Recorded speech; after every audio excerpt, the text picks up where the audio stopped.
Well, hello, you beautiful souls. You are listening to Practicing Life podcast with your host, Ashley Pitzer. Today's topic is self-gaslighting.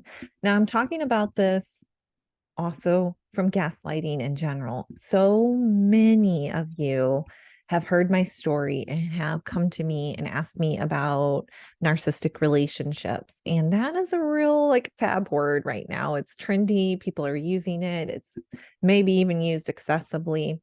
And so a lot of people reach out to me because I have talked about my relationship, not only with my father, but my husband.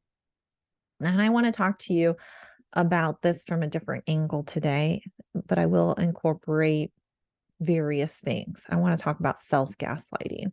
So we often focus in a relationship when you are in an unhealthy relationship with a partner and you believe that he has or she has, the person has narcissistic tendencies or narcissistic behaviors, you may have heard the term gaslighting. And there's lots of definitions for gaslighting, but I'm going to just be really, really simple here. Gaslighting is a dismissive way of treating someone. It is a way of unvalidating somebody's thoughts, feelings, things that they actually may have even physically done. One of the things that you may have experienced in your life, if somebody has ever gaslighted you, is let's say that, um, like at work, that you completed this task and sent it in. And then when you go and talk to your boss or whoever you sent it into, they're like, no, didn't receive that. I actually work with somebody right now in my life who gaslights me in this specific topic all the time.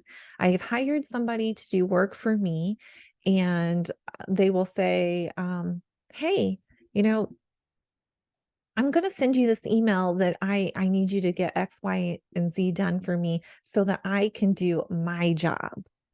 And then I will look for this email and I won't get it. And I will ask for it and I'll ask for it to be resent and it won't. I will call this person up and have a meeting and be like, oh, yes, I totally sent this to you.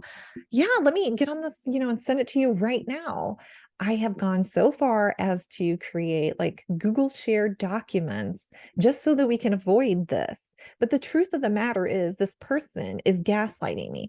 And so they are putting the blame on me as if I am not responding to them. I am not getting their stuff. I am the reason why they can't do their job. That's a form of gaslighting. So even though this is not an intimate relationship, this is a business to business relationship, it can be experienced anywhere. So in this case, I mean, my belief and suspicion is that this person doesn't have the time in their schedule to be able to complete their task. And so they say that they have done something that they haven't done and then put the blame on me for not doing X, Y, and Z so that they can do their job. Like, oh, I definitely sent this email. I've been waiting for you to respond. Oh, I would have this done, but you didn't get this to me, right? And so gaslighting happens all over the place. It can happen in your personal relationships with family members. It can happen in intimate relationships. It can happen in business relationships. Even happen with your kids. So for all those parents out there. But what I want to talk today is about self-gaslighting. And so I am talking about when you dismiss your own thoughts and feelings. And you might think, well, I don't really do that. But here's the truth of it. A lot of people, and where I'm from is the United States, a lot of people in the United States have been taught to shove down their feelings, to suppress it. That right there is self-gaslighting, because you're basically saying that your feelings, your thoughts, your emotions aren't valid, or you shouldn't have them. And so there's this judgment on them. And there's also a judgment is like a punishment that doesn't end. It just keeps getting rehashed over and over every time you have that feeling or that thought that comes back up to the surface because it wants attention. You're like, no, no, no, I'm going to rejudge you. It's like you're going to the jury over and over and you're getting penalized over and over, and you manage through some type of corralling to push it back down again so that it just grows more intense and more anxiety and more icky. All right. So when you participate in self-gaslighting, it creates a loss of self-trust. It creates a lack of self-forgiveness. And it also ultimately creates a lack of an authentic way of being. I'm going to address this. But first of all, I just want to tell you that many don't know any better. Many don't even know that there's another way of living and existing, which is why I have this podcast here for you today, because there is another way. And I can definitely help you get there. Now, a lot of people come to me and they want to work with me because of the fact that I talk so openly and vulnerably about narcissistic people in my life and the things that I've had to do and overcome. But I'm going to tell you really, really hard truth. Ugh, pains me to even say this. If you are in some type of narcissistic relationship, the chances are you're not willing to change. Did you hear me? I know that you're coming to me and I know that you want help, and I know that you're asking me questions, and I know that you're searching for information, and I know you want your feelings validated, and I know that you want that kind of support. But at the end of the day, you most likely do not want to change. Now, this doesn't apply to everyone. I was one of those people who ultimately did want to make the change, but I couldn't. I'm telling you the absolute truth. I wasn't in a place where I felt emotionally, mentally, physically strong enough until something more painful came along and like ripped my life apart, right? So a lot of people are that way. And there's no judgment whatsoever from me to you if you are in this situation or similar situation. Please let me repeat that. I have absolutely no judgment. I have 100% compassion for you and love for you because I 100% understand. There's a lot of reasons why you do what you do. And there's so many reasons that you're not even aware of. So I 100% understand why you have this relationship and why you want help and why you may not be willing to change. So this podcast, it's for you and it's not for you. I would love it if you just listen to it with open ears, open heart, and, maybe mull it over. And I would be 100% okay if at the end of the day, you decided to do nothing different. That's okay. Because we are where we are and we're all learning our lessons, and our journeys are unique to us. So just to talk to you a minute about, first of all, when you're gaslighting yourself and you're shoving down your emotions and you're no longer making it valid, it's not only just that. And you may not even be in what you call a toxic relationship with another person. It could just be your relationship with yourself, which is why this podcast is what it is. But I want to talk to you because there's people that come in, like, for instance, a client was talking about, or somebody I was working with was talking about how their husband is super negative and they're super positive. And their husband is the type of person that he just needs to spew out his negativity and then he feels really, really good.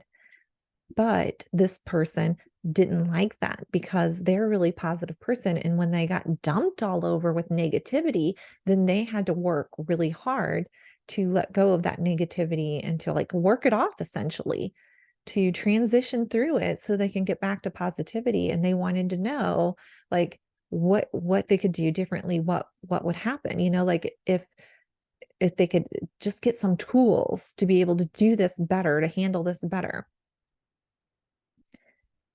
In the situation, this is also self-gaslighting, because what you're really saying is that my spouse's feelings are more valuable than my feelings. And when you put somebody else's feelings above yours, you're dismissing your feelings. That is self-gaslighting. And it looks and it feels normal. Why? Because so many of us have been taught to be this way, regardless of your culture, regardless of your religion, regardless of so many factors. You and I have been taught to be this way. So many empaths are this way because they can feel other people's emotions, but you do not have to be an empath to have this type of relationship with others or with yourself. It's often because you're taught, even from a very young child, you're taught to, like, I don't know if your parents have ever told you this, like, you've done something that they didn't want you to do or they disagree with, and they look at you in this scolding manner and they're like, look at me, do I look happy to you? Like, right at that point in your childhood, you are taught to look at somebody's body language, to look at their face that they're making, to look at the way that they stand, and to judge whether or not that person is happy or unhappy with you. And then depending on how you were brought up, it can be internalized of, oh, it's my job as a child to make sure that my parents are happy, that my parents feel comfortable. And that is the very beginning of your training. And you've been doing it for so long that even as an adult, you may not recognize this because you're blind to it because it's so normal to you. And so this loss of trust happens because you're not making your thoughts, your feelings, what you value as equally important as anybody else's thoughts, feelings, whatever is coming at you. You're not making it equal. There's lack of self-forgiveness. You know, it's such a tricky thing. Forgiveness. Many people don't want to forgive. Forgiving is letting go. And that can be something that you've also, from your childhood, have been trained to hold on to. And forgiveness feels like it has to be earned for a lot of people. And without criteria of what that is, you may never earn the forgiveness. So you just carry it around with you forever until you are willing to change or do something different. And I think a lot of people, personally, I see a lot of people struggle because forgiveness is just a decision. It's just a decision. And yet so many people are unwilling to make that decision because it's like too simple. It's too easy. And then lack of authenticity. Well, you just can't be you if you're running around trying to please everybody and be responsible for everybody's emotions. And if you're not willing to even look at or consider who you are and who your feelings are, or who your thoughts are, and whatever it may be for you. I kind of tripped over my words there, but if you're not willing to look at your thoughts and your emotions and what you value, you're never going to be your authentic self because you don't really even know yourself. You're so busy trying to be the role people are telling you to be. I feel like a lot of people are actors and actresses without being paid. And I was one of those people. I know I was acting. Can you relate to the fact that like at work, you're viewed one way, at home, you're viewed another way, at your family's, get-togethers, you're viewed a third way, like when you go hang out with this one particular friend, you're viewed a separate way. It's like you have all of these different parts to you because ultimately you're being whoever other people want you to be so that you fit in, so that you people please, so that you feel accepted. All of that could go away if you just accepted yourself and were willing to be let go. If you were willing to let go of people who didn't want to see you for who you really are, who didn't want to accept you for who you really are. But instead, many people gaslight. So, like I said, many people don't know any better for this type of behavior. They were often raised to people please. And it started with often the parents to people please the parents. And I was one of those people. So again, no judgment. I remember going to Love and Logic training as an adult. And I remember raising my hand up in the classroom amongst all of these other adults. And I was like, wait a minute, I'm confused here. Don't you want your kids to seek your approval? Well, this kind of went against Love and Logic because Love and Logic was like, okay, you have boundaries. And if your kids are going to step outside of the boundaries, they're going to have a natural consequence. Like an example of, okay, well, we're going to go for a walk and your kid wants to carry their water bottle. And you tell your kids your boundary before you leave for the walk. Okay, you can bring your water bottle, but if you don't feel like carrying it any longer, I am not willing to carry it. This is your responsibility. Then you go out on the walk and from their past behavior, they're going to ask you at some point because they're going to want to play. They're going to want to dig into things along your walk, or they're going to get tired of holding it. They're going to ask you to hold your water bottle. And so at this point in the Love and Logic training, you would be like, oh, my boundary was, no, you don't actually say that, but what's happening is you're reinforcing your boundary. It's like, hey, I let you know I wasn't going to carry it. I let you know, the I statements. And so the kid can either carry the water bottle or they can set it down and forget about it, come back to it if they're old enough to go get it, right? But there's a natural consequence to it. Now, I know you're already probably arguing with me because I've been there and done that. Well, then that just punishes the parent because then they have to go out and spend like $12, $15 to get a new water bottle. And you're right. In a way, it does. But it's not a lesson that has to get repeated over and over because often that pain is enough. That's the theory behind Love and Logic. And so many of us, though, like I was the one raising my hand, was like, wait a minute, don't the kids, aren't they supposed to seek my validation? Like when they come to me with their art project and they're like, Mom, isn't this so good? Right? They're seeking my validation. Like I really wanted, honestly, as a parent, that type of control. I wanted them to come seek me for everything, for the advice, for the attaboys. Like I wanted them to do all of that stuff. I wasn't initially, as a parent, training my kids to be independent thinkers, to be self-worthy.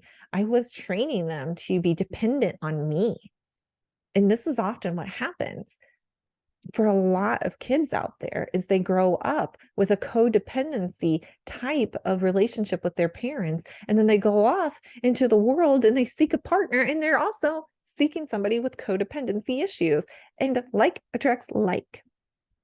Oh, so this gets me to the really touchy subject. Oh, so it's no wonder to me that somebody who gaslights themselves is attracted to somebody who's going to gaslight them, because like attracts like. And this is also why I often turn down clients that are in a narcissistic relationship and they want help getting out. And it's not because I don't want to help them, because I really, really do. I mean, my bleeding heart totally wants to help them. But I know my time and my energy, and I value it. And at the end of the day, most of these people want the other person to change. and they're not willing to change themselves. They want their significant other, their parent, well, whoever it is that is gaslighting them, if they would only change, then everything would be better, but it wouldn't. It wouldn't. That's the hard truth, because you're still gaslighting yourself, and you're still not able to distinguish what it's like to have a loving relationship with yourself, and to know what it is to have it with somebody else. So, and the other thing about this too is not only do people look for other people to change, because then they don't have to change and everything can stay the same for them, except for having a better relationship, right? This is the way they envision it. Is, oh, this would happen. I'm going to just take one moment to pause out, because maybe you haven't heard my story, but I just want to take one quick, real moment, vulnerable, authentic moment with you. When I left my husband,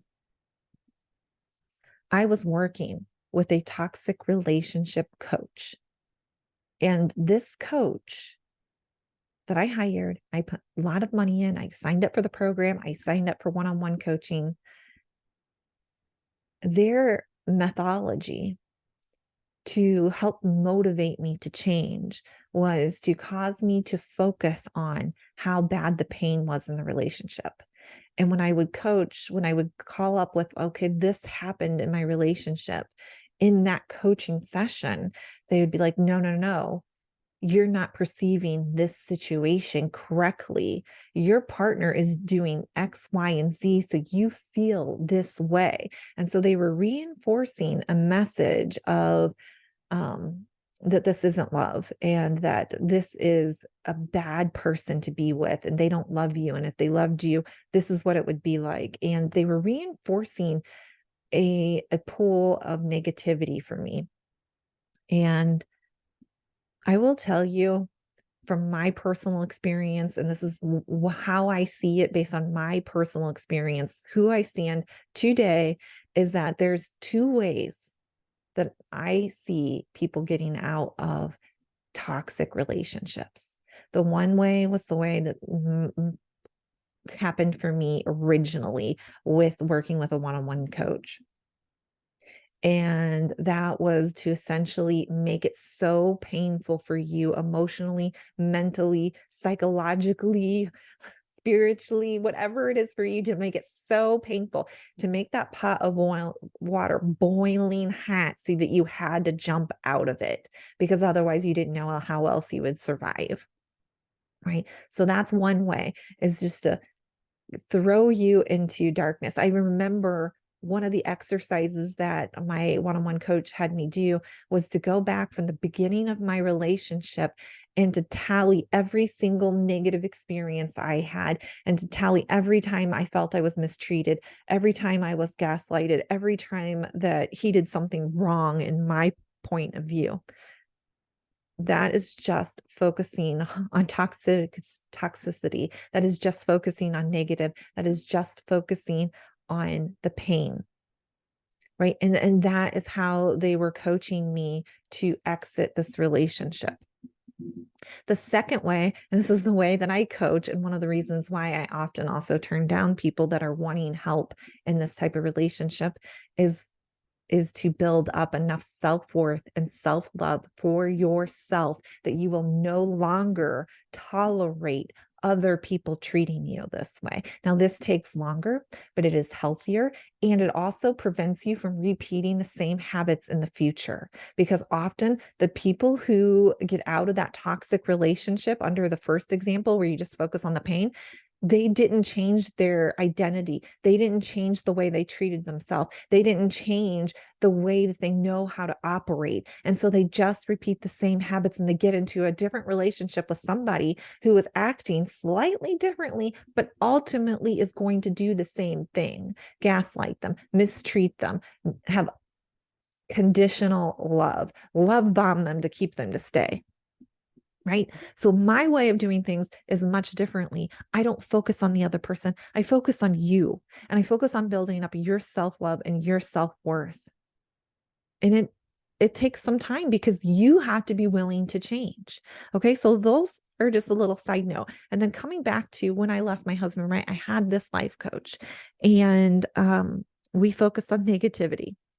And I eventually got to the point where I had to jump because it's so boiling hot, right? I was in that painful situation for months where I was just focusing on the negativity and I just had to get out. And there's other things going on in my life, right? Because like attracts like. So when you're focusing on negativity, guess what comes into your life? More negativity in other ways, not just in your relationship. So anyway, when I left, there was 3 months of absolutely no talking, no communications, no texting. My husband did not see my kids.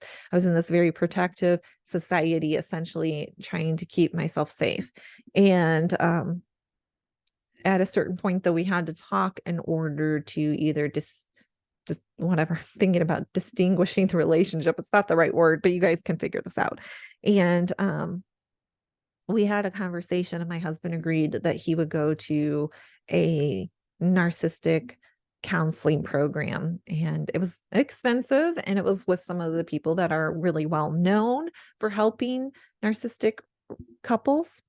And in this training, when the training was for the narcissistic person, but the partners also had to participate in things. And so in one of our initial meetings, which ended up in our case being all women, but this can be the other way around. It can be a female narcissist and a spouse that is a male, or it can be just gender neutral. If you are in a relationship where you're seeking the same sex partner, it can be that way too. So again, it doesn't have to be this particular example that I'm giving you.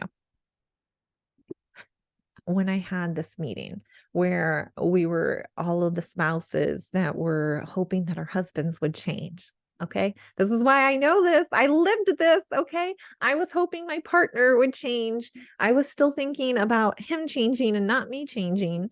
Right. When I had this meeting, they sat down and told us that they do this program. It was a very small number. They repeat it every so many months, but they only accept like, I think 12, maybe 15 people at max to participate at one time. And they let us know from the very get-go that most of the narcissists would not change because they're getting too many benefits being the way that they're being. So in order to relate this to you, I would say it to you like this. Their anger, their control of you was getting them what they wanted. So it was really hard for them to give up this way of treating you or acting because it also meant they couldn't manipulate you and get what they wanted. Now, self-gaslighting. This is what we're on today. You do the exact same thing. You're manipulating yourself so that you can get self-validation, so that you can get self-pity, so that you can relate to somebody, whatever it may be. Like, for instance, I often started focusing on negative things with people because so many people I was surrounded with were saying negative things. And I was like, well, then I need to think about negative things so that I can relate to this person, right? So instead of focusing on, I'm a person who's generally like, loving life, and I started focusing on, well, there's so many people out there that are haters if you love your life. And so I can't love my life because then I'm not accepted. This was a way of devaluing myself and focusing on negative. So that gaslighting happens all over the place with our own self and how we treat ourselves. In this instance, though, I just wanted to point out that in the training that my husband received, and when they talked to me, they said very few would change and that they would be fortunate at the end of the program if anyone was still in the program doing the exercises. I was one of the ones, the only one, whose husband completed the program. Every single one of them dropped off. Someone in our program had actually gone through this program 3 times and still at the 3rd time did not complete the program. Change is difficult. And this is where I want to transition you now into this episode. I want to help you. I truly do. But you have to be willing to want to change how you're showing up for yourself. I say this all the time, and I'm going to say it again. The relationship with yourself is the most important relationship. And maybe you're thinking, no, that should be God. Well, my personal belief, I'm not into religion at all. I used to be, but I'm not. So let me just be forthcoming with that. I am saying that religion is more harmful than good. That is my personal perspective. And I would tell you that my personal belief is that God is within you. I get it. For some of you, that's blasphemy. And I would tell you from a spiritual relationship, I don't think so. But it's not my job to prove this to you. And so we're not making this about this episode today. But if God is within you, or whoever it is that you believe in, I mean, Gandhi, Buddha, whatever it is, whether it's God, universe, source, it can be anything, whatever that is inside of you that is guiding your higher being, your spiritual self is co-creating with you, whatever that is for you, it's within you. And if you're not treating yourself right, then you're not treating whatever higher source it is that you're looking to for answers, for guidance, for whatever it is, for your prayer talk, whatever it is. If you're not loving and treating yourself that way, then you're ultimately not treating your higher source any better, because you're one and the same. Like, we're all connected, all connected. So I just want to focus on the fact that loving yourself is so worth it. And it takes making the change. And if you are willing to do that, I'm going to tell you right now the hard truths about it. First of all, making changes causes a physiological response in your body. The body is communicating to the brain through the central nervous system. And when your brain makes the decision for your body to function differently, your body kind of goes into fight mode. Have you heard of fight, flight, freeze mode? It goes into fight mode. And all of a sudden, your body recognizes that you are doing something different, that you are operating in a new way, that this may not be safe, this may not be predictable. And your body's job is to let you know, your mind know, your spirit know that, hey, you're doing something different, and I'm gonna send you symptoms so that you know that you're doing something different. So when you make a change, like when I decided to start working on my self-love and my self-worth, I experienced disintegration anxiety. Now, I'm a hypnotist, I'm an ascension coach.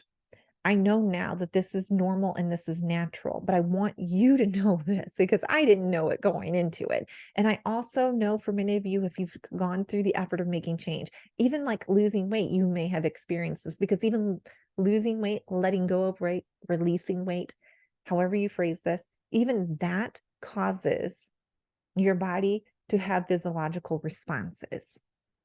This is what is normal. This is what is expected. And I'm just having this honest conversation with you.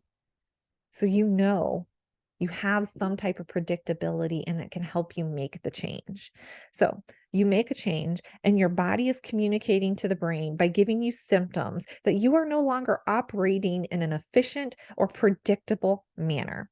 The central nervous system goes into flight mode, and there's a period of destabilization. This is also what I would call, and what I've learned to call it through hypnosis, as your disintegration anxiety. At this stage, you can experience not only discomfort, but emotional pain. You can experience anxiety. Your stomach can get icky. You could have diarrhea. You could be farting like crazy. Okay. These are normal things. I mean, your body is just like freaking out for a moment and letting you know, getting these symptoms, um, causing these symptoms to flare up so that your brain registers, hey, there's something wrong here. We're doing something different.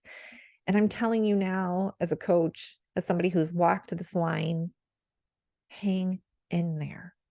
If you want what you really, really want, you have to be willing to go through this. You have to be willing to go through the discomfort.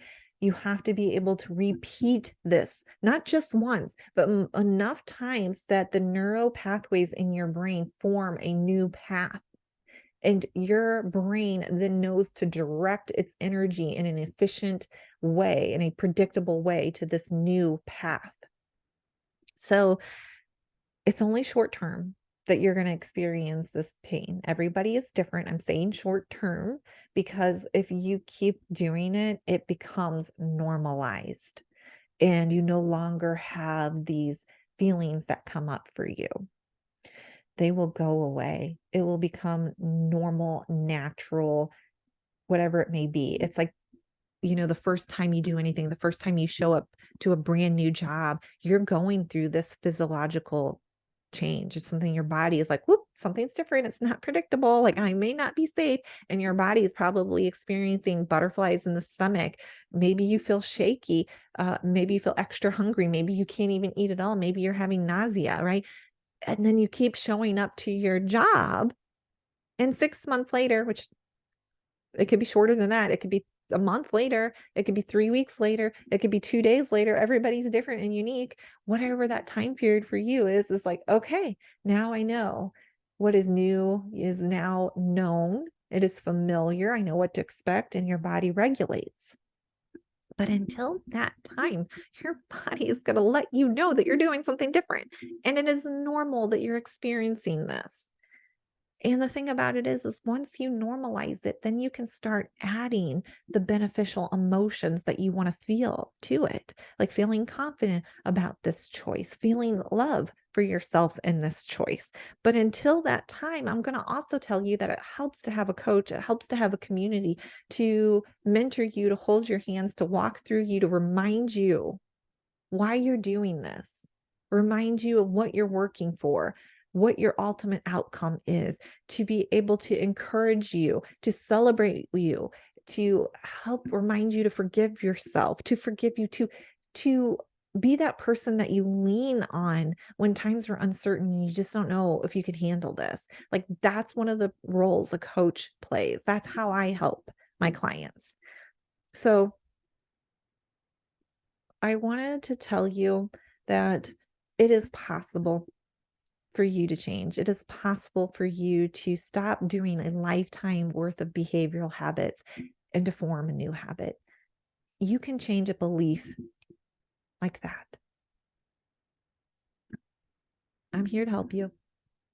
I'd ask you to stop lighting yourself and to really step into the power of you, to love and value yourself, to value your opinions and your emotions just as much as you value anyone else. I want that for you. I hope you want it for yourself.